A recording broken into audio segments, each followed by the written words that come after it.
Bonjour, comme président de l'association Walter Benjamin, je remercie Monsieur le maire Jean-Michel Solé de nous accueillir dans ce magnifique hall de la mairie pour les journées commémoratives de Walter Benjamin.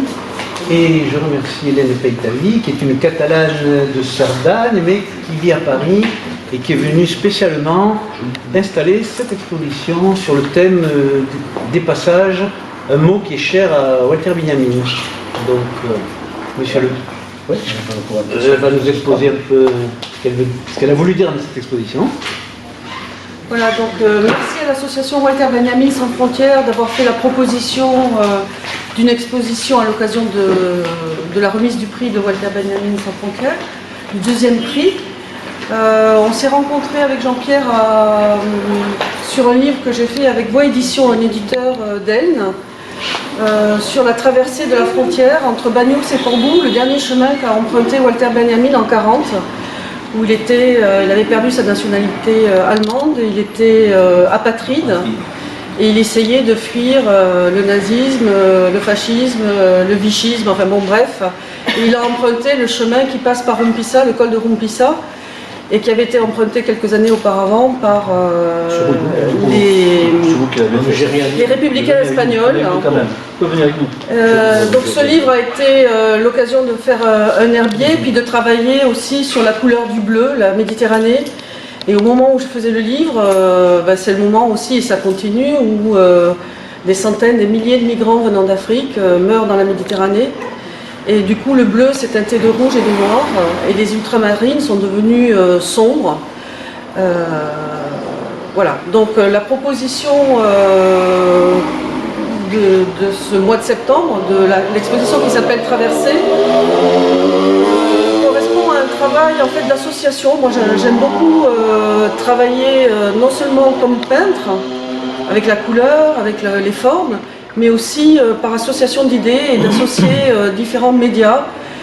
Donc pour moi, l'essentiel de l'exposition, c'est, alors attention, je vais bouger, c'est ici, c'est cette espèce d'entrée comme un port, en fait, des deux plots, où il y a deux cahiers, deux extraits de cahiers, un extrait de cahier de Roger, un jeune homme qui était en hôpital psychiatrique, et qui a tenu un cahier pendant son hospitalisation. Et puis il y a un cahier d'apprentissage de français de Saber, un jeune Soudanais qui a traversé la Méditerranée il y a tout juste un an, qui est arrivé à Paris et qui depuis a fait une demande d'asile, apprend le français avec beaucoup de détermination.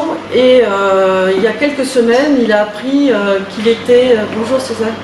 Il a appris qu'il devait quitter la France, car il est dubliné. En fait, il est passé par l'Italie et les autorités françaises lui demandent de quitter le territoire français. Donc il est dans une espèce d'impasse. Pour lui, l'apprentissage du français ne s'est pas résolu de façon, pour l'instant, optimiste. Voilà, donc ça pour moi, c'est les pièces maîtresses de l'exposition. Elles sont pas très visibles, pas très spectaculaires.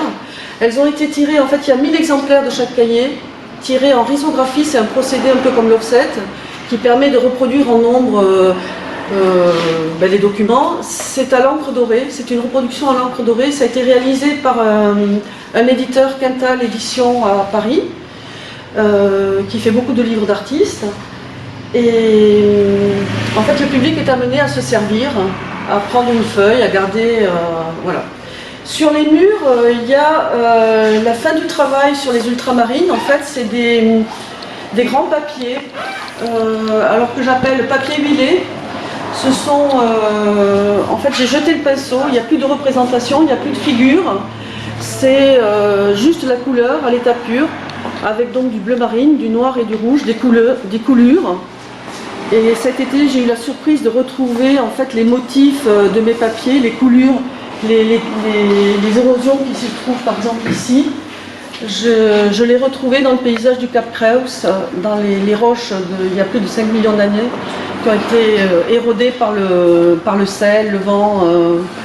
Pardon, madame. Oui. Est-ce que ça vient d'un pliage, les formes carrées ou c'est voulu? Voilà, alors ça c'est une très bonne remarque, c'est tout à fait voulu. À partir du moment où j'ai abandonné le dessin, où j'ai abandonné le pinceau, pour structurer ma feuille, j'ai plié le papier avant de la peindre. Et donc ça donne une espèce de trame, de rythme. Voilà. Moi j'ai une manière de travailler, j'ai toujours travaillé comme ça, de charger. Donc c'est de la peinture à l'huile très liquide, avec beaucoup d'huile et beaucoup de térébenthine. Quand on ouvre la salle d'expo, ça sent très fort. Et j'ai l'habitude de charger mes papiers.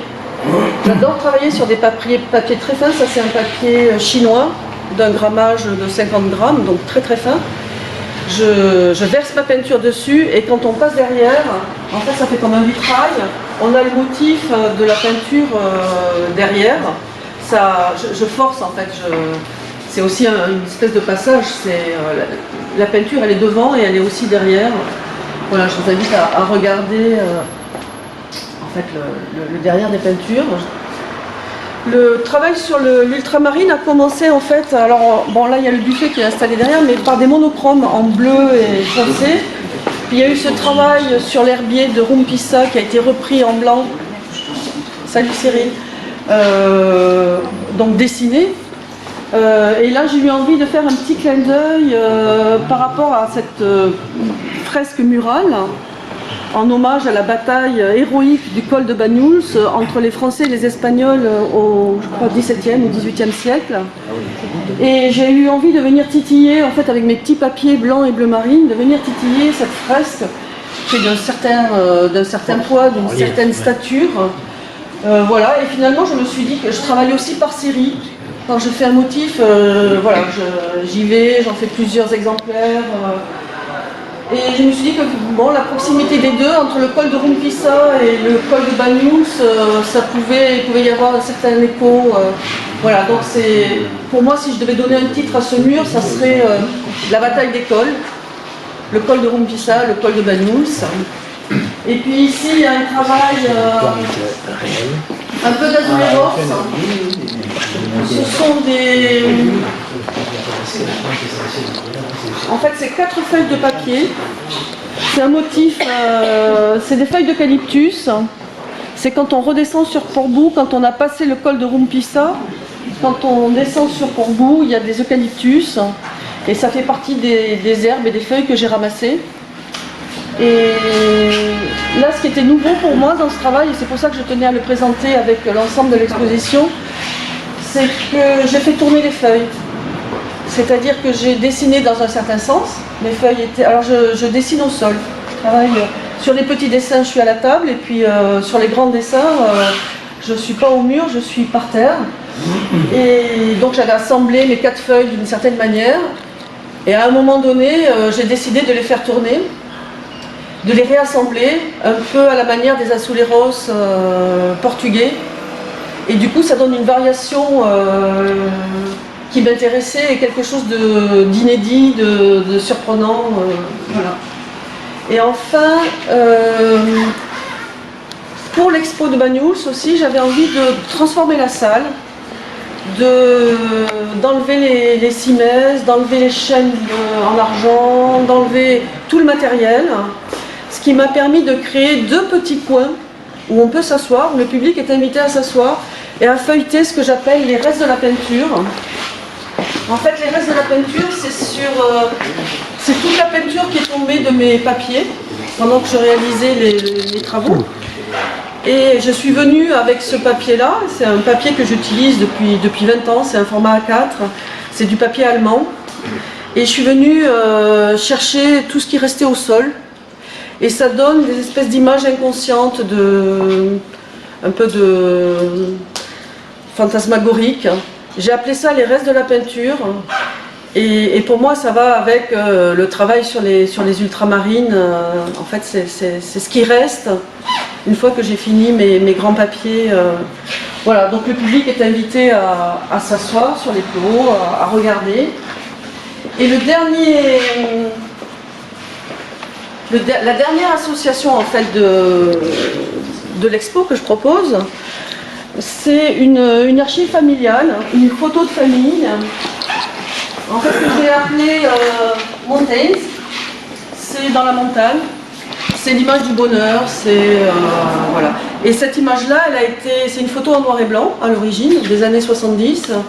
Elle a été tramée, Elle est imprimée en risographie en 600 exemplaires. Donc sur la palette, il y a 600 exemplaires. Au départ, j'avais pensé l'installer en rideau. Et puis en fait, par rapport à la salle, en fait, je la trouve magnifique. Et entre la mer et le jardin, entre le vert et le bleu, j'avais pas envie de cacher, ni de cacher la fresque, ni de cacher la mer, ni de cacher le jardin.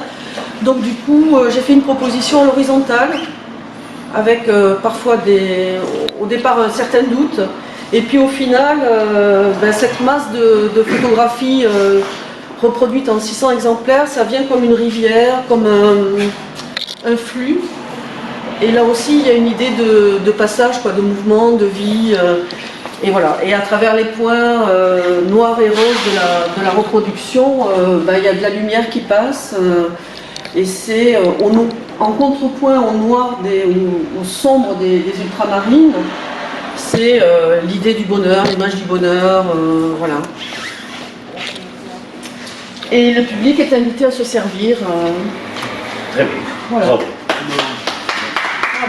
Émotion dans ce que le travail que vous avez fait, beaucoup de recherches, et c'est heureux de vous rencontrer parce que vos commentaires, vos explications nous permettent de mieux appréhender le message que vous avez voulu faire passer. Et il est fort. Il est fort, vous êtes une ville d'accueil, mais une ville de passage aussi. Et à cette période troublée, comme vous en avez parlé, où on voit tellement de personnes mourir en Méditerranée et traverser l'Espagne pour rejoindre l'Europe, bon, on ne peut être que plein d'émotions et plein de sensibilité par rapport à tout ce qui se passe, plein de compassion. Voilà. Et puis, je rappellerai aussi que nous sommes l'année prochaine, dans les 80 ans de la Rosirade, qui a été aussi un passage fort dans l'autre sens. Dans l'autre sens. Mais bon, cette terre de Banyuls, elle a vu passer des gens qui fuyaient le nazisme, et elle a vu passer aussi des gens qui fuyaient le franquisme. Et donc, la ville de Banyuls-sur-Mer sera présente justement pour commémorer, pour honorer toutes ces personnes, et puis qu'on se rappelle que, ma foi, avec les dictatures, le fascisme, ça amène aussi des exodes des peuples et beaucoup de misère derrière. Voilà, quelques mots sur Merci. Pour les journées commémoratives Walter Benjamin. Donc le 26, ici, je présenterai le livre de la lauréate qui viendra samedi 29 de Marseille avec son éditeur. Vendredi 27, il y aura une conférence. Jeudi 27. Moi, c'est mercredi 26. Roger Rouille, c'est jeudi 27 dans la salle du Foment de la Sardane. Parce qu'il y a projection d'un film. Parce qu'il y a une projection de film à 18h. Il fallait l'obscurité totale. Et il nous parlera du chemin et de son livre historique qu'il vient d'éditer. Voilà. Donc surtout le 29, à 11h ici dans l'hall de la mairie, nous recevrons la lauréate Anne Roche, qui est professeure d'université dans l'académie d'Aix-Marseille. Et nous montons à Paris le 3 octobre avec la lauréate pour fêter ça, ce prix, dans la librairie Vrin, c'est une librairie philosophique, place de la Sorbonne. Voilà. Donc nous ferons connaître Banyuls et le message à Paris. Parfait. Bonne exposition à tous. Merci. Avant de vous inviter à prendre un verre, je voulais remercier Cyril Voisin qui est là, qui est vidéaste et qui a fait le portrait de l'artiste. Et ça pourra aider aussi dans la médiation par rapport au travail, à l'exposition en cours à Banyuls. Je la mettrai en ligne et ça sera à la fois une trace et la possibilité d'expliquer un peu la façon dont je travaille. Voilà, merci à tous. Merci à vous. Merci à l'association Walter Benjamin Sans Frontières.